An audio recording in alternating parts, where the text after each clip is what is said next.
You've described the reverse carry trade many times and how it could happen by the end of year.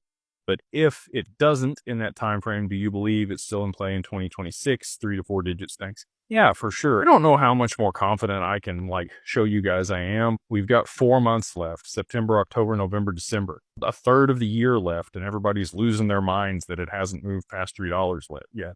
And it's not going to be a gradual thing. When this thing goes, it's going to be a vertical line to the upside because of the supply shock that's going to happen.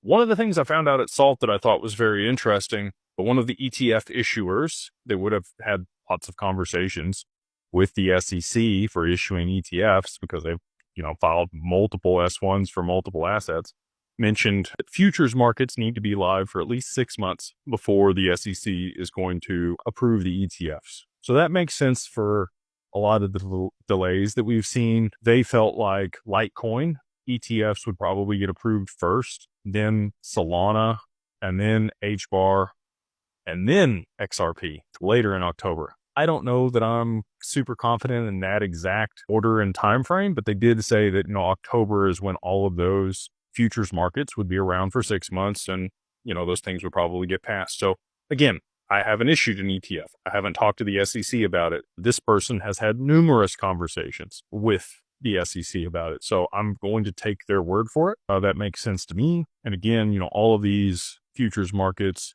even if they were launched on Coinbase and not the CME, they count basically. And so with that said, do we have to wait till October for the XRP ETFs? Possible. Do we, top out and then pull back and go into the bear market before they roll those? Possible. We'll see what happens. But with the rate drop here in the US on Polymarket looking like it's an absolute certainty, and also the Bank of Japan looking like it's going to raise interest rates, that reverse carry trade that seems pretty likely that it's going to unwind at scale in the not too very distant future. It is an inevitability that will unwind.